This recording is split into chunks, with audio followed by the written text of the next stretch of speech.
Class 6 English. मैं RS. प्रसाद आज आप लोगों को लेसन 9 रनिंग एंड शाउटिंग कराने जा रहा हूँ। चलिए देखिए इसमें क्या दिया हुआ है। तो सबसे पहले बच्चों यहाँ दिखाई दे रहा है, ये एक लड़की खेलती कूदती दिखाई दे रही है, ये अपने बारे में बता रही है। तो I am running because I am wanting to run, I am not a hurry, I am running for fun, I am crossing a field and I will run down the hill and I will run by the stream that can never keep still। अब इसकी meaning Hindi में भी देख लेते हैं बच्चों, क्या है ये सब। मैं दौड़ रही हूँ क्योंकि मैं दौड़ना चाहती हूँ, मैं जल्दी में नहीं हूँ, मैं मजे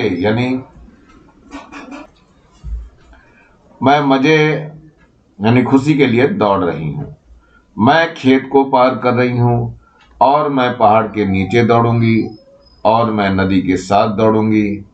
वह कभी स्थिर या शांत नहीं रह सकती हैं, इसलिए ये खेल कूद मचा रही है, मतलब खुश होकर के ये नाच गा रही है। चलिए आगे देखते हैं यहाँ फिर क्या बोलती है ये। And I will run in the sun and I will run and I will run and I will run and I will run.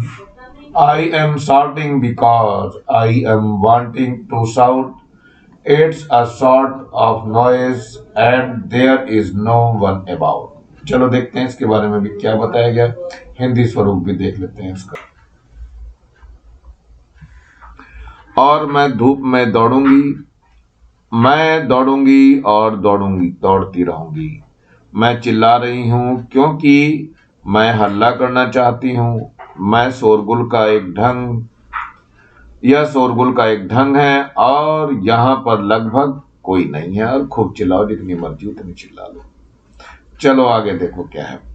I am crossing the field and I will shout down the hill and I will shout by stream that can never keep still. I will shout in the rain and I will shout in the sun. I will run as I shout and I will shout as run। Hindi में देख लेते हैं जरा क्या है ये। मैं खेत को पार कर रही हूँ और मैं पहाड़ी के नीचे चीखूंगी और मैं नदी के साथ चिल्लाऊंगी। वह कभी भी शांत यानी स्थिर नहीं रह सकती और मैं बरसात में चिल्लाऊंगी। मैं दौड़ूंगी वैसे मैं चिल्लाते जाऊंगी, जैसे मैं चिल्लाते जाऊंगी वैसे मैं दौड़ूंगी। चलिए थोड़ा सा क्वेश्चन आंसर की तरफ देख लेते हैं। Who do you think I in the poem? तो आंसर है बच्चों, किसने सोचा था आई के बारे में पोएम में, किसको सोचा गया। तो I think that I is a joy little girl in the poem. मतलब क्या है इसमें, मैं सोचता हूँ कि इस कविता में मैं का तात्पर्य एक मौजी यानी चंचल नन्ही लड़की से है। इसमें मैं के बारे में पूछा गया है कि इसमें जो पोयम है यानी ये कविता है, इसमें मैं से क्या समझिए, मैं कौन है। तो अगले देखते हैं, प्रश्न की तरफ बढ़ते हैं। Why did the child in the poem want to shout and run? मतलब ये जो बच्ची है ये इस पोयम में क्यों चिल्लाना और दौड़ना चाहती है, इसके कारण को बताया गया। तो आंसर देखते हैं इसका क्या है बच्चों।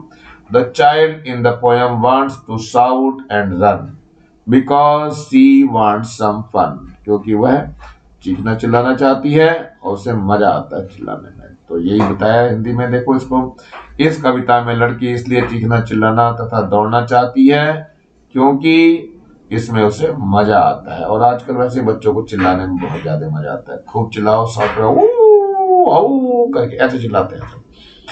तो अगले प्रश्न की तरफ बढ़ते हैं बच्चों, देखते हैं इसमें क्या दिया हुआ है। तो ये अगला प्रश्न दिखाई दे रहा है। What is similar between the stream and the child who wants to run? क्या ऐसा है जो दोनों में समानता रखता है, किसमें, धारा में जो बह रही है धारा वो, और इस लड़की के बारे में बताया, इस बच्ची के बारे में बताया गया। तो ये आंसर है बच्चों, the stream and the child can never keep still।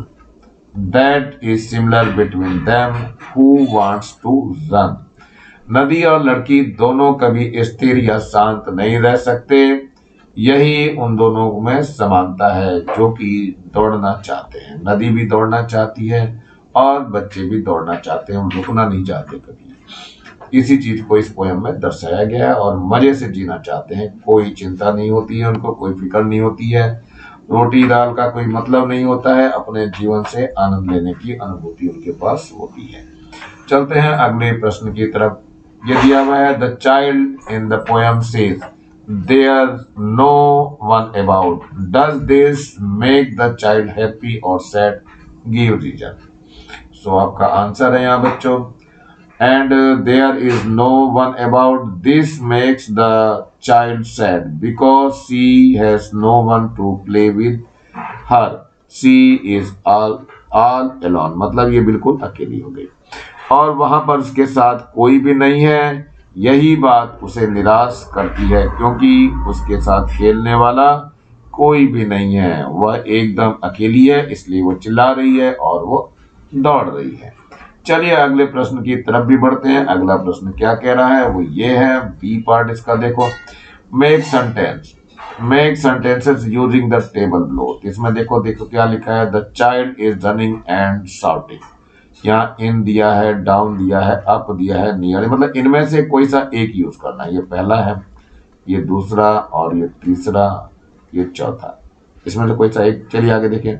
इसके बाद कहा है the lane, the field, the hill, the lake, the stream, the sun, the run, rain और द नाइट। इतने सारे सेंटेंस को बनाना, मतलब एक बार ये लेंगे, दूसरी बार ये लेंगे और तीसरी बार आपको ये लेना है और उससे सेंटेंस बनाना है। चलते देखते हैं कितने सेंटेंस बने हुए हैं, तो हम उसकी बात करते हैं एक एक की। तो ये पहला सेंटेंस बना के दिखाई दे रहा आंसर के रूप में, the child is running and shouting in the lane.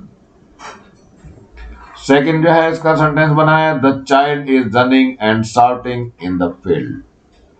Third है, the child is running and shouting down the hill. Fourth है, the child is running and shouting near the lake.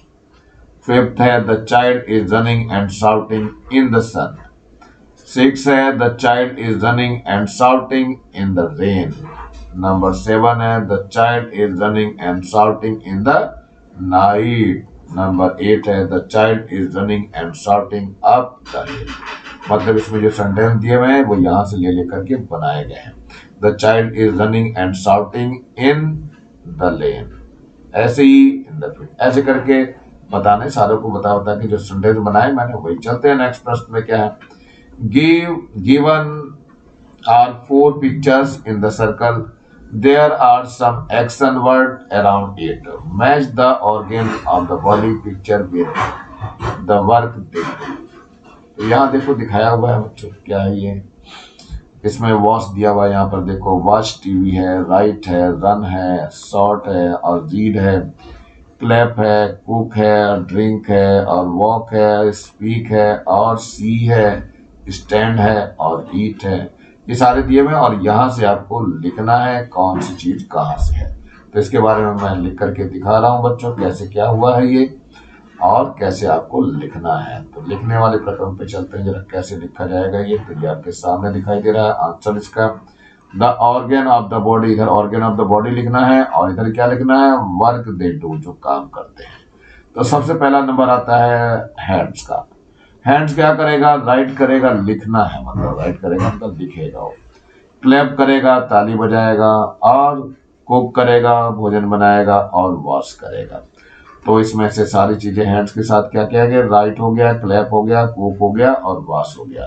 तो यहाँ देखते हैं, देखो ये हैंड है, हैंड के साथ राइट आ जाएगा, राइट के बाद कुक भी आ जाएगा, यानी कि ये जो है ये कुक यहाँ दिखाई दे रहा, कहाँ गया, ये रहा कुक। और इसके बाद क्या था, वॉश भी आ जाएगा आपका, ये रहा। और कहीं था आपका हैंड से जो कर सकते हैं, क्लैप भी कर सकते हैं बच्चों, ये देखो क्लैप भी दिखाई दे रहा है, यहाँ भी क्लैप भी है। तो इतनी सारी चीजें हैं हैंड्स के साथ, तो जो मैंने उधर लिख करके दिखाई है, बताइए आपको वही है। चलिए नंबर 2 पे चलते हैं, आई के लिए। आई पर क्या क्या है, वॉच टीवी है और रीड है, पढ़ना, मतलब ये 2 काम वो कर सकते हैं। यानी सी भी है, देख सकता है, पढ़ सकता है और टीवी देखना होता है, ये दोनों चीजें कर सकता है वो। तो अपने फिगर में देखिए कहाँ है, ये आइस दिया हुआ है आपको, तो आइस से क्या क्या दे सकते हैं, इसमें देखो कहाँ दिया हुआ है, आइस से कहाँ गया, वॉच टीवी आएगा, इस आइस का वॉच टीवी पे आ जाएगा। और कहाँ पर है, रीड पर आ जाएगा, देखो यहाँ पे, और कहीं कुछ दिखाई दे रहा है और कहीं कुछ नहीं ऐसा दिख रहा है। तो ये सेंटेंस आपको नीचे जैसे मैंने लिख के दिखाया बिल्कुल वैसे ही लिखना है, ऐसे ही। इसके बाद नंबर 3 की बात कर दीजिए, माउथ से क्या क्या कर सकते हैं। देखो तो साउट कर सकते हैं, चिल्ला सकते हैं, हल्ला गुल्ला कर सकते हैं, और ड्रिंक पी सकते हैं, और स्पीक बोल सकते हैं, ईट खा सकते हैं। तो ये सारी चीजें किसके साथ है, माउथ के साथ। तो फिगर में देख लीजिए कहाँ है, ये है माउथ आपका। माउथ के साथ क्या क्या कर सकते हैं, ड्रिंक है, पी सकते हैं हम लोग। इसके बाद और क्या है, स्पीक है, बोल सकते हैं यहाँ पे। और इसके साथ क्या है हमारे पास, ईट है, खा सकते हैं, ये यहाँ पे दिखाया हुआ ईट आपका। और इसके साथ और क्या क्या चीज था, शाउट भी कर सकते हैं, चिल्ला भी सकते हैं, ये यहाँ पे दिया हुआ है शाउट आपका। तो इस तरह से जो चीजें हैं वो भी आपको कर सकते हैं। चलिए आगे देखते हैं, एक लास्ट बचा हुआ है लेग के लिए, पैर के लिए बचा हुआ है। तो पैर से तो दौड़ सकते हैं, रन दौड़ना हो गया, वॉक है चल सकते हैं, और स्टैंड खड़े हो सकते हैं यहाँ पे। तो ये 3 चीजें हैं इसके अंदर, ये तीनों चीज देख लेते हैं। ये आपका लेग हो गया, लेग के साथ क्या है, ये स्टैंड यानी खड़े हो सकते हैं। और क्या है, वॉक वगैरह कहीं था, वॉक ये है बगल में दिया हुआ है इसका, चल सकते हैं।